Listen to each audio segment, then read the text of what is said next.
हमरा भोला जी के मड़ई महल लागेला। हमरा भोला जी के मड़ई महल लागेला। हवा झुरु झुरु बहे त सुघर लागेला। हवा झुरु झुरु बहे त सुघर लागेला। हमरा भोला जी के मड़ई महल लागेला। हमरा भोला जी के मड़ई महल लागेला। झुरु झुरु हवा चले जैसे चले कूलर। झुरु झुरु हवा चले जैसे चले कूलर। मड़ई में खुश बाणे कार्तिक गणेश हो। मड़ई में खुश बाणे कार्तिक गणेश हो। एहिजा सब परेशानी देखे हॉल भइल बा।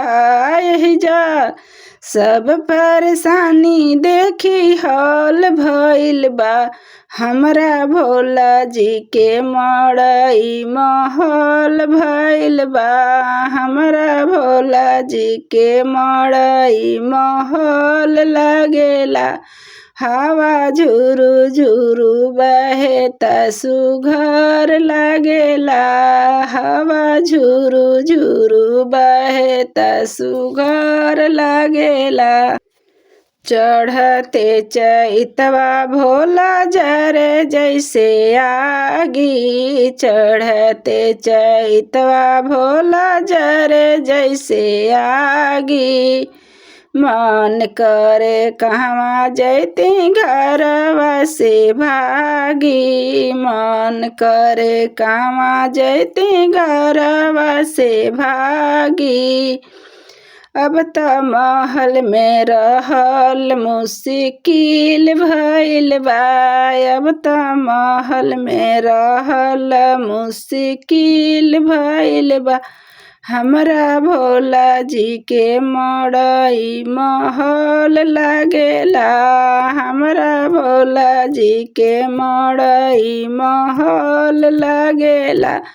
हवा झुरु झुरु बहे त सुघर लागेला।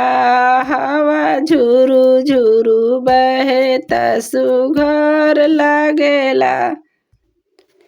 चैत में भोला जी मड़ैया मन भावे। चैत में भोला जी के मड़ैया मन भावे।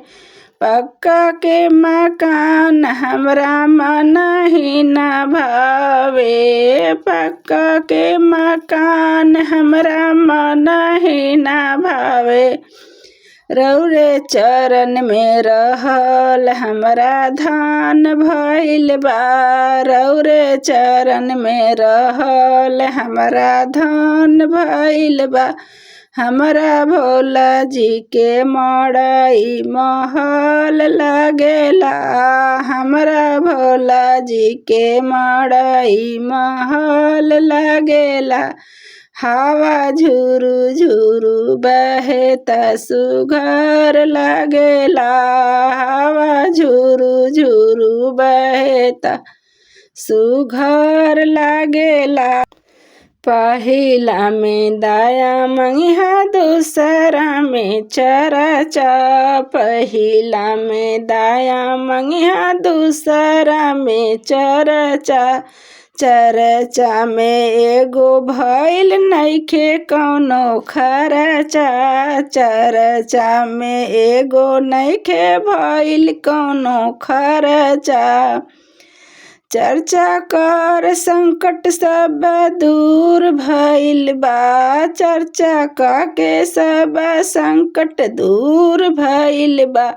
हमरा भोला जी के मड़ई महल लागेला। हमरा भोला जी के मड़ई महल लागेला।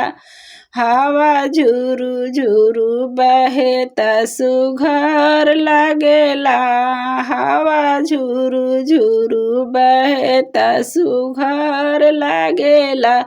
हमरा भोला जी के मड़ई महल लागेला।